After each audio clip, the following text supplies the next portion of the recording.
Hey guys, hope everybody's having a great day. Today we're going to be talking about the Security Plus 501 exam. The main reason I'm making this video is because it was super hard when I took it, when I was preparing for it, and I had to go to all these separate different places. So within this video, I'm hoping to provide all the links, resources I used, and my own personal experiences. That way, if in case you're looking into cybersecurity or to grab the certification, you have one place to go to grab everything that you need. And I pretty much used a lot of different things because I didn't want to chance anything or just use one. So what I did is pretty much combine a whole bunch of different learning types, whether you're hands-on or more of a sight understanding where you kind of see things happen and you understand it, or if you're more hands-on where you need to kind of take more practical quizzes. I'm going to include all that in the resources below. Today I'm going to be explaining the three-step method I used to pass this test in 3 months. So I segmented it into 1 month per phase. Wherever you are skill level wise, I'm going to be able to help you kind of navigate through all that. Before I go into any personal experiences or what kind of opportunities getting the certification has opened up, I want to talk about the three-step method I used. So the method number one for the first phase, I call this kind of the getting familiar phase, where you're just learning definitions or you're kind of just getting familiar with the course content. So right here, you're not looking to understand absolutely everything. You're just looking to get yourself as much familiar, really break that ice and break through that fearful stage of not knowing anything about this test. Produces the book. The cover looks exactly the same. It just says Security Plus test. It's a bit thicker, but even this one, it's maybe double the thickness of this book. So you can imagine the amount of content that's in the book, and it might look really scary.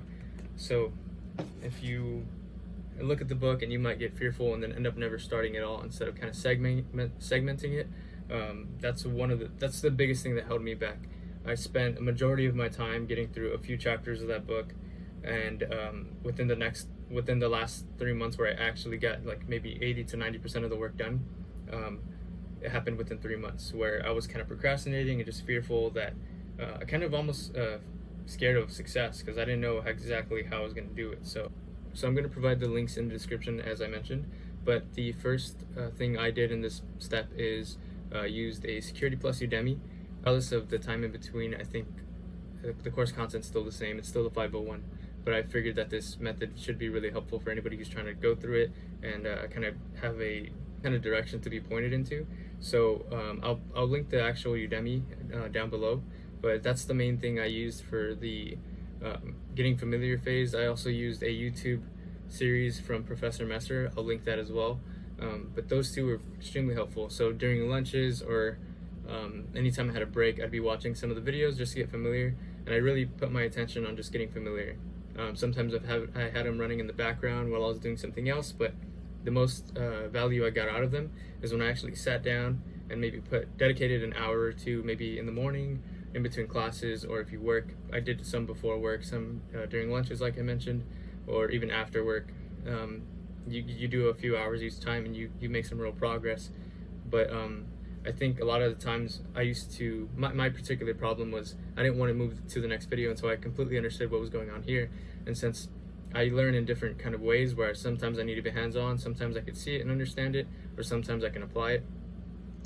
That one example wasn't always helping me understand it. It's my routine to just get familiar with it and just really listen, not put a name on anything or expect to understand anything, but really just try to get some definitions down and take a little bit out of each thing that they were telling me. And just opening up that mindset of things, I actually became more receiving of that information and probably learned more than I would have if I was trying to like really put my attention on just learning absolutely everything the first time. So that's why I call it the icebreaker stage, because it's not meant to kind of get anything done, but you're supposed to get really familiar with everything and try to learn some definitions as much as you can. Kind of see it as like if you're getting a sneak peek into the course content. Imagine the phases or any of the studying hasn't started yet, but you're getting a head start or like some kind of cheat code to where you can kind of peek and get some information before any of your actual training starts. So part two is where you start doing some of the practice questions. So a lot of people would recommend that all you need is the practice questions, and you could just go over them until you understand everything. That sounded really good in theory, but it was kind of scary to me, so I didn't want to fully rely on it, especially because you're paying money to take this exam. So I ended up doing some of the questions. There's places where you can buy some questions, some practice questions. I'm going to link some down below. But I was scared that maybe they pulled different questions out of the 501 exam and if I'm not prepared for them, I don't even know what I'm talking about. I'm just pretty much trying to remember all the questions I've been answering and try to hope that they're on the test, which I didn't feel was very safe. I never liked taking tests like that. I kind of like understanding them, and the moment I could understand them and explain them in a few different ways, that's when I'm comfortable moving forward. So that's what I wanted to do. I used the questions, but I used a specific link called Kaplan. So that's the website, Kaplan, and they have a course for Security Plus where they just give you a bunch of questions. I think you get 3 problem sets with a ton of questions in the word bank, so it was incredible. Not only that, but they gave explanations for all the answers. So you take the test and it gives you 3 attempts, different questions, so which is really amazing. At the beginning of phase 2, I took one of the tests and I remember scoring super low, and this was expected, of course, because I hadn't gone through everything yet, just learned some of the definitions, but it gave me somewhere to scale and gauge where I was moving. So I took that test and I took it just as if like this is the real test. Where would I be? What would I score? It was a chance for me to test my skills without actually worrying about anything. And it does cost money. It costs $80, but I think it's worth it because it will put you ahead and it will get you some incredible explanations that you really won't find with any other practice questions. And if you have the money to spend, I recommend spending the $80, and you'll 100% be able to grasp everything instead of spending the $350, potentially failing and having to pay another $350. Get it right the first time, and I think everything here, if you do it right, you'll be fine. But so I took the test, and what I really liked about it is that it tells you, so if you get the answer wrong, you could go and review things. It tells you why the answer was right, but it also tells you why the wrong answers were wrong. So this really, instead of just one question giving you an insight to one thing, it really gives you insights to 4 things. So for example, if A, B, C, and D, the answer was D, it tells you why it was right, but A, B, and C, it tells you why they were wrong and where they actually get applied to.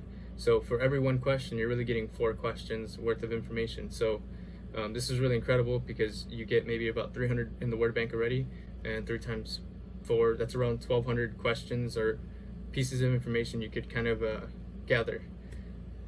And this really helped me because, I mean, if you do something wrong and someone just says, no, you're wrong, I mean, you don't really ever know why. But if someone tells you, no, you're wrong, this is what's right, here's why it's right, and here's why what you did was wrong, and here's why other things that you could have done would have been wrong as well. You go on to the next time you ever have to do that, you know exactly what you have to do, why it was wrong, and a better chance of getting it right, as opposed to if someone just tells you, no, you're wrong, try again. And I think that's what I really gathered from Kaplan specifically. That course, and that was by far one of the things that put me ahead. Maybe 10 of the questions are going to be not multiple choice, they're going to be a different range of things, but this is going to help you get so comfortable with the multiple choice that even if you get some of the non-multiple choice ones wrong, whether it be like some kind of course or like run through or simulation, even if you get those wrong, you're going to be so comfortable just doing the questions alone that you have some wiggle room. And I think this is what really helped me. I did really well in the questions and the multiple choice, and I think those, if you could master those, that's pretty much free. And once you get to the simulations, you can afford to mess up a little bit, and of course you don't want to, but those are the ones where are a little bit more unpredictable. They could be about anything, so you don't want to take too many chances with those. That's what you want to be your wiggle room, and if you get those wrong, you want to be more okay with that instead of getting something that's a little bit easier to understand, like multiple choice wrong. If you're getting multiple choice wrong, you're going to have a little bit more trouble when you're getting to the simulations. Okay, and for phase 3 is going to help you fill all the gaps that you might have missed between looking at videos, courses, or just the questions. And this one's going to be the most simplest, but it's going to be reading the book. Of course, I told you it's going to be, so of course the book's going to be looking something like this. I'll put a link to where you can get the book on Amazon, but when you buy the book, you get the actual physical book, and you also get a PDF downloadable copy. So that's 2 different ways you can read it. So if like you're studying at home, but then you happen to be on the road, you can pick up where you left off by picking up the PDF book. Me personally, I like the physical book because you can flip back and forth. I just like, there's something about a physical book that's just better to me. And as I'll point out later in the video, it's actually a key to one of the final techniques for getting this all down. But yeah, so going to the physical book, it's going to give you more explanations, further detail, and of course you get 3 chances with the Kaplan test. So usually when I get 50% done of the book, that's when I took another test, or I believe it might have been 80% of the book done. I took another test to see exactly how much I improved, and I remember getting about like 70 or something like that. And I know you need an 85 to pass, just to feel comfortable as well. So I knew that I needed to fill in some more information with the book. And so basically what I did was I went from chapter 1 all the way to the end, and I did this by pretty much segmenting some time. Sometimes during work I had more of a management job where if someone needed paperwork done or if someone needed help, I can help them. But other than that, the job was pretty much self-maintained. So I had some time to kind of study on the side too, put some hours into that. Also in the morning I'd wake up a little earlier and study, really put my attention to it. Because of course I really wanted to get this done within 3 months. I didn't want to take any longer with that. I felt like I was going to dedicate way too much time, and I know a lot of people take usually 6 to more months than that. And when I really focused down on it, didn't want to take any more than 3 months. I had looked at videos before, but I didn't really count that towards the main portion of the studying. Alright, and what I felt about this book, when you start going through the chapters, it feels like process of elimination. You're familiar with the definitions from phase 1. You understand some of the questions from phase 2, so you see them kind of coming up in the book. So once you actually start reading the book, it's like process of elimination, but not of wrong answers, but it's process of elimination of material that you never understood before. So from chapter 1 to however many chapters there are, I believe there were like 20 something, every chapter you hit, you understand it, and now it's process of elimination of the unknown chapters. And the more you get through, you're going to feel like you understand this part and the rest is unknown. Once you finally get through it, you're going to see those coming up in your test results. So it's just a really good feeling knowing that reading the book for the first time, a lot of the times I don't grasp as much information, but because we were familiar with the definitions, familiar with the practice questions, it felt like it was more of a refresher, and they were just putting more insight, more detail into each of the reasons why things were right or why they work that way. So the course content was really a refresher and a detailed explanation, as opposed to remember this and try to take the test. I feel like that was the right way to do it. The last thing I did was, I think the last 30 minutes right before the test, I was outside doing this method, but I spent a few days also doing something called I called the index method. So I had gone through the entire book already, and then the next thing I did was literally sit down with the book, go through the index at the very beginning, and if I knew what that word meant, or if I could explain it in maybe 3 ways, like explain what it is, how to use it, and maybe another case where I could use it, or another way to explain it. If I could do those 3 things, I would move on to the next one. But if I couldn't, I would go back to the book and reread it again, that little chapter or the little paragraph. And this wasn't anything crazy hard. It wasn't like you're reading the entire book again. It's just really filling in the gaps, because sometimes you need repetition. So for example, I'd pretty much just open up the index once I've read through everything. Let's say I was getting stuck on enumeration. So I'd see that it was on page 62, and I'd just turn to page 62 and then try to understand it again. And at first it was freaking me out, because I was like, wow, there's a lot of these words that I don't know. But as soon as I'd go back and I'd get familiar with them, it's like, well, what else can you really do but read them again? So don't get scared if you are finding yourself needing to look at a lot of them. It's just repetition. Do it as many times as you need. You have as much time in the world, as long as it's before you take the test. So then I'd go to enumeration, read this all. If I still didn't understand it for some reason and I needed a different explanation, I'd look up a YouTube video on it. There's tons of videos on there. There's tons of videos out there on these kind of topics, but of course you don't want to go searching one by one. You want to see what you can do from a structured guide, and then whatever you're missing, if it's not explained well or it's not your typical style of learning, then you can outsource for it. That's when I'd usually go to YouTube. For example, if I didn't understand this enumeration explanation, I'd go to YouTube, look it up. If it was too boring or I just didn't have the mental attention, go to Google, whichever works for you. But I did that pretty much until I got to the entire index, and I think that helped fill any gaps I had, and I ended up passing the test. You needed about an 85 to pass.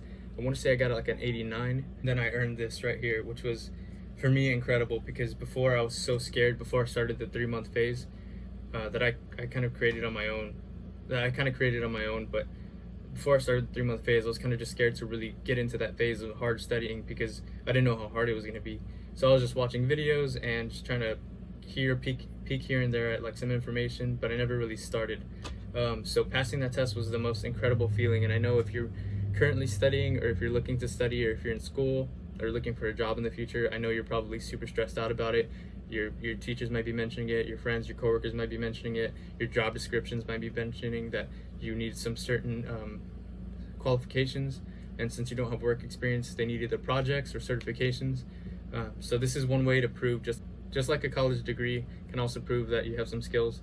This kind of shows some initiative to also go further than that, not just do the norm or what's expected of you. So like if you're in college and you're getting your degree, getting a certification while you're in college can help show an employer that, hey, well, he's going for something incredible already that we need for our job requirements, but he's also going and taking the initiative to go even further and expand outwards. And when you're in a job setting, that's really the type of people they're looking for. So they're looking at people who are going to take initiative, take that learning skill, and aren't afraid to really push themselves. So if you're already showing that and you haven't even started a job yet, they're really going to be looking forward to maybe talking to you or getting you an interview, and then that's up to you to get yourself further once you actually get face-to-face in an interview. Talk about the opportunities that this certification opened. The teachers, my instructors were telling me a lot about how a lot of job requirements have this listed on there, so I was like, all right, let's do it. I didn't exactly know too much about it, but I wanted to get it done. And I'll tell you this much, it is 100% worth it. Even if you're not sure if you want to do security, I think moving in one direction as opposed to not moving at all is 100% the better case, because it's even a process of elimination if you decide that you don't want to do it. A lot of people could see that as a wasted time, but I think you're kind of narrowing down your interest as well. And it's also having an opportunity in case you ever need it. For example, right out of college when I graduated and I had the certification and a few others, I had a job offer in Dallas to take a security analyst position. Right now I'm currently doing data and analytics, which is a completely different practice from Security Plus. And of course, I'm still interested in Security Plus, and I will keep learning about both of them. I find them both really interesting. But it just goes to show that even if it's a backup plan or it's just another opportunity to be open, it's 100% worth it. I did get an offer, I just decided not to take it. Scared about not receiving offers at all. I think an employer would be more scared of hiring someone who isn't moving at all, as opposed to someone who's at least trying different things and seeing what they like. Someone who's open to change, open to adaptability, they're gonna like a lot more. Yeah, I'm just gonna go over a little bit more of the phases. So I'll talk about my personal experience. I had a lot of trouble finding a complete guide. A lot of people were telling me, oh, you should try just the practice questions, just read the book, that's all you need, everything is in there, which is true. But I think when people have different styles of learning, it's important to outsource for different things and bring it all together. I think that's why I want to put all the links in the resources down below in the description. I'll put timestamps in case you need to revisit this video. You know exactly where you left off or where you need to go. Make it really easy for you guys, because I mean, my goal is really to help you pass, because I think it was super hard, and at the end of it I realized it's just a simple process and a simple guidance that you have to create for yourself, and if you do that, you will pass. Like, there's no way you won't pass if you put your attention towards it. So it was almost like this illusion of fear that I had, and once I passed it I realized it is possible, and it's something that I kind of thought wasn't possible for a bit, even though I was studying every day for it. I had this like imposter syndrome / like, am I really gonna pass this test? How good am I at test taking? Sometimes I'm not the best. So it just showed me that it's possible, and for anybody else who might having that same fear, or just in general, I think it's natural to be scared about something like this, where there's so much pressure for like to get a job and stuff like that, and of course like it's a very competitive industry, but there's also a lot of demand, and I think there's no shortage for the need of people who are willing to take initiative and get certifications and learn all the things that you need to learn for a job. But yeah, so I took another thing I actually used was Quizlet. So a lot of people use Quizlet for studying or for other reasons, but you can actually look up Security Plus 501 Quizlet, and they give you more practice questions. They give you, those little note cards where you can flip back and forth and look up definitions. They even have some practice questions on there. So those are some free resources if you want free resources. I highly recommend the Kaplan, but if you're trying to go super low budget and you really have confidence in yourself, you can also try the Quizlet, or just maybe give yourself a little bit more time for free resources. But if you've got the money, I highly recommend the Kaplan.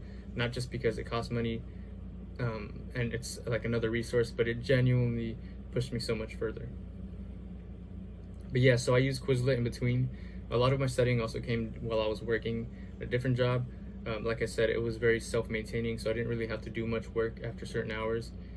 So I would pretty much download Quizlet on my phone. I have the PDF as well, so I had two resources I could always refer to in case I got tired of one. I could switch to the other. So I'd quiz myself, I'd read more, I'd go back through things I didn't understand. some of the harder chapters. So there's 20 something chapters, but there's 6 different sections. And one of the ones, some of the sections stumped me more than others. Some of them I understood, they were more general. Some of them were very, very detailed, like port numbers and stuff like that, where you have to really memorize these things. So those kind of things I would revisit over and over. And of course, humans just learn by repetition. If you don't get it right the first time, it's completely normal. Don't freak out. Just go over it again, get more familiar. Once you relieve that fear of actually doing it, then you'll be more open to receiving the information. So just know that if you don't get it the first time, if you're not in the state for learning it, put it down, go study something else, or take a break, come back. It's always going to be there. Even if you need to take more than 3 months, that's fine. Even if it's 4 months or 5 months, however much you need, as long as you secure this this goal or this certification, that's all you're really looking for.